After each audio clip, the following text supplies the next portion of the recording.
क्या आपने कभी एक ऐसे देश के बारे में सुना है जिसने छोटे आकार होने के बाद भी पूरी दुनिया को चौंका दिया हो? अक्सर खेती के लिए बड़ी बड़ी जमीन और खेत चाहिए होते हैं, लेकिन ये वो देश है जो आकार में बेहद छोटा होने के बावजूद खेती के दम पर सबको चौंकाता है। और क्या आप जानते हैं, दुनिया के आधुनिक शेयर बाजार की शुरुआत इसी देश से हुई थी। आज जिस स्टॉक मार्केट में अरबों खरबों का खेल होता है, उसकी नींव यहीं पर रखी गई थी।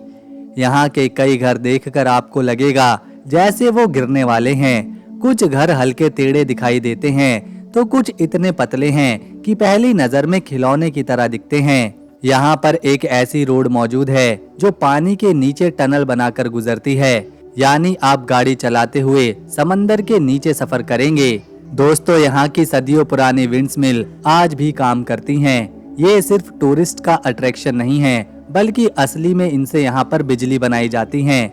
दोस्तों, आपको जानकर हैरानी होगी कि यहाँ के लोगों ने तो समंदर को ही चुनौती दी है।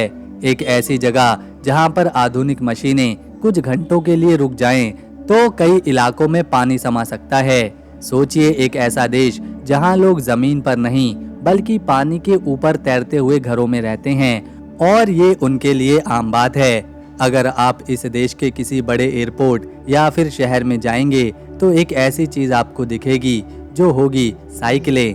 पहली बार देखने वाला कुछ पल के लिए कंफ्यूज हो जाता है। ऐसा लगेगा जैसे किसी ने पूरा देश ही साइकिलों को समर्पित कर दिया हो। तो आखिर कौन सा है ये अनोखा देश जिसने पानी से लड़कर अपनी पहचान बनाई, आधुनिक किसानी से दुनिया को चौंकाया और अपनी अजीब लेकिन शानदार जिंदगी से हर किसी को हैरान किया? दोस्तों, ये बहुत ही अनोखा देश है नीदरलैंड। आज के इस वीडियो में हम इस खूबसूरत देश को करीब से देखेंगे, यहाँ के लोगों के बारे में जानेंगे, यहाँ की कुछ अनोखी बातों के साथ साथ इस देश का इतिहास, खान पान और कुछ बहुत ही सुंदर जगहों को भी देखेंगे। लेकिन उससे पहले आपका वीडियो को एक लाइक करना और चैनल को सब्सक्राइब करना हमारी मेहनत को सफल बनाएगा। ये है नीदरलैंड।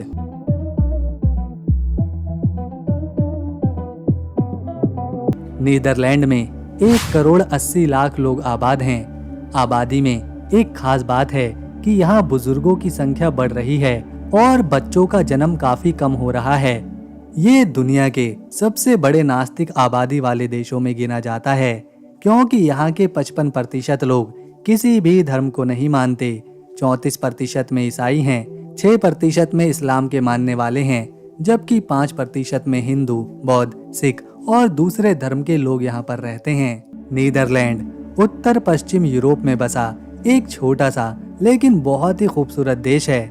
नीदरलैंड का मतलब होता है निचला देश, क्योंकि इसका बड़ा हिस्सा समंदर तल के नीचे है। इसके पड़ोसी देशों में जर्मनी है, बेल्जियम है और एक हिस्सा उत्तरी सागर की लहरों को छूता है। देश का कुल क्षेत्रफल 41,850 स्क्वायर किलोमीटर है, लेकिन चौंकाने वाली बात यह है कि इसका 26% हिस्सा समुद्र तल से नीचे है, जिसे पोल्डर्स कहा जाता है। ये है देश की राजधानी, इसका दिल, सबसे बड़ा शहर एम्स्टर्डम। नीदरलैंड की राजधानी एम्स्टर्डम, जो देश का सबसे बड़ा और सबसे जीवित शहर है। इसका इतिहास 12वीं शताब्दी से शुरू होता है, जब ये एक छोटा सा मछली पकड़ने वाला गांव था। एम्स्टर्डम का नाम एम्स्टेल डैम से आया है, यानी एम्स्टेल नदी पर बना बांध। 13वीं शताब्दी में इसने व्यापारिक केंद्र के रूप में उभरना शुरू किया था। 17वीं शताब्दी, जिसे डच गोल्डन एज कहते हैं, इस शहर के लिए सबसे शानदार समय था। इस दौरान नीदरलैंड दुनिया की सबसे बड़ी समुद्री और व्यापारिक ताकत बन चुका था। एम्स्टर्डम की लहरें, जो आज यूनेस्को की विश्व धरोहर हैं, इसी समय बनाई गई थी। डच ईस्ट इंडिया कंपनी, जो कि दुनिया की पहली मल्टीनेशनल कंपनी थी, उसका मुख्यालय भी यहीं था। एम्स्टर्डम ने भारत, इंडोनेशिया और अफ्रीका तक व्यापार किया और दुनिया का सबसे अमीर शहर बना। 18वीं और 19वीं शताब्दी में फ्रांसीसी और नेपोलियन के कब्जे ने इस शहर को प्रभावित किया, लेकिन 1814 में नीदरलैंड ने आज़ादी हासिल करी। आज ये शहर एक सांस्कृतिक, वित्तीय और पर्यटन का केंद्र है। इसकी नहरें, रिक्स म्यूजियम और ऐतिहासिक इमारतें हर साल लाखों पर्यटकों को आकर्षित करती हैं। नीदरलैंड की साक्षरता दर 99% की है, यानी यहाँ के नागरिक पढ़े लिखे होते हैं। यहाँ की शिक्षा प्रणाली बहुत ही मजबूत है। 4 से 12 साल तक के बच्चों को शिक्षा देना अनिवार्य है। डच स्कूलों में अंग्रेजी, विज्ञान और तकनीक की शिक्षा पर जोर दिया जाता है।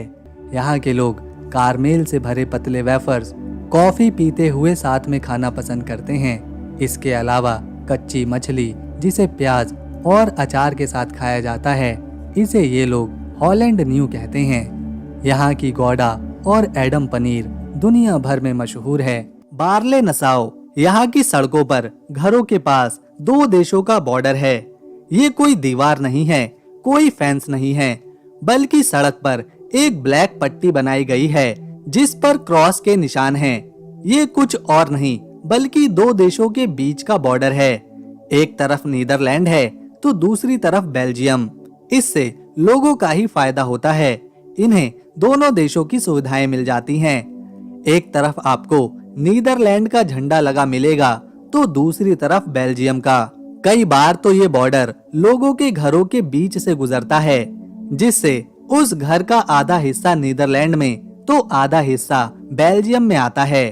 एक कदम इस लाइन से पार रखा तो अलग देश, दूसरा कदम लाइन के उस पार रखा तो एक अलग देश। ऐसा बहुत ही कम देखने को मिलता है। कुछ सेकंड में आप एक देश से दूसरे देश में जा सकते हैं। बस एक कदम बढ़ाने की जरूरत है। ये जगह टूरिस्टों के लिए काफी आकर्षण का केंद्र रहती है। लोग आते हैं और एक ही देश में रहकर 2 देशों का मजा उठाते हैं। वैसे तो यूरोप में कई बंदरगाह हैं, लेकिन नीदरलैंड का रॉटरडम बंदरगाह यूरोप का सबसे बड़ा बंदरगाह है। ये बंदरगाह समंदर से 40 किलोमीटर तक लगा हुआ है। रॉटरडम से जर्मनी, फ्रांस, यूके और बेल्जियम तक बड़ी मात्रा में सामान पहुंचाया जाता है। रॉटरडम बंदरगाह नीदरलैंड की अर्थव्यवस्था का एक बड़ा सेंटर है, जहां से करोड़ों टन का माल हर साल इंपोर्ट और एक्सपोर्ट किया जाता है। ये है उट्रेस्ट। ये शहर नीदरलैंड के बीचों बीच बसा है और इसे देश का दिल कहा जाता है। उट्रेस्ट का इतिहास 2000 साल पुराना है, जब रोमन लोगों ने 47 ईस्वी में यहाँ एक किला बनाया था। ये किला राइन नदी के किनारे था और आज भी इसके अवशेष देखे जा सकते हैं। मध्य युग में उट्रेस्ट एक बड़ा धार्मिक केंद्र बना। 8वीं सदी में सेंट विली बोर्ड ने यहाँ ईसाई धर्म को फैलाया, जिसके बाद ये शहर नीदरलैंड का सबसे बड़ा बिशप शहर बन गया। यहाँ पर एक अनोखा त्योहार मनाया जाता है जिसे किंग्स डे बोलते हैं।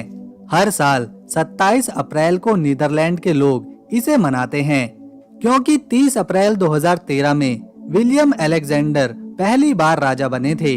27 अप्रैल को उनका जन्मदिन आता है और इसी दिन इस त्योहार को मनाते हैं। इस दिन यहाँ के सारे लोग संतरी रंग के कपड़े पहनते हैं, क्योंकि नीदरलैंड में संतरी रंग राष्ट्रीय रंग है।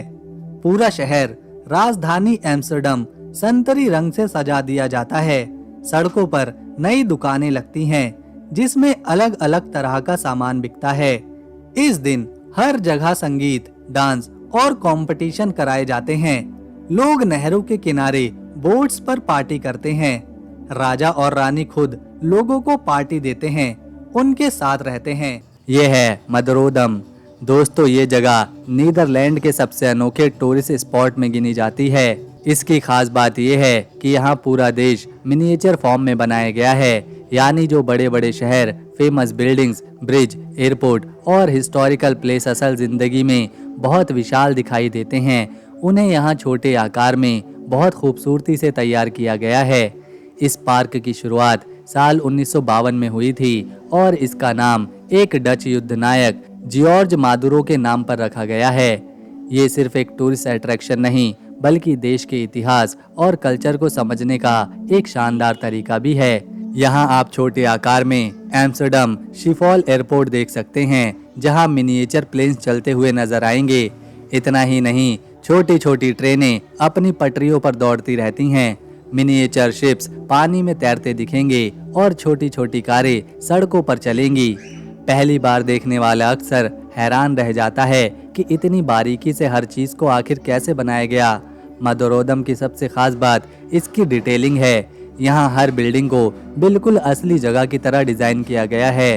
रात के समय जब यहाँ पर लाइट जलती हैं तो पूरा पार्क किसी सपने के शहर की तरह दिखता है। तो दोस्तों, अगर आपको नीदरलैंड देश की हमारी ये वीडियो, मेहनत और जानकारी अच्छी लगी तो इसे एक लाइक दें, शेयर करें और चैनल को सब्सक्राइब करना ना भूलें ताकि नई नई वीडियोस आपके पास आती रहें। हम मिलेंगे अगली बार एक और नए देश के साथ। तब तक के लिए नमस्कार, अपना ख्याल रखें।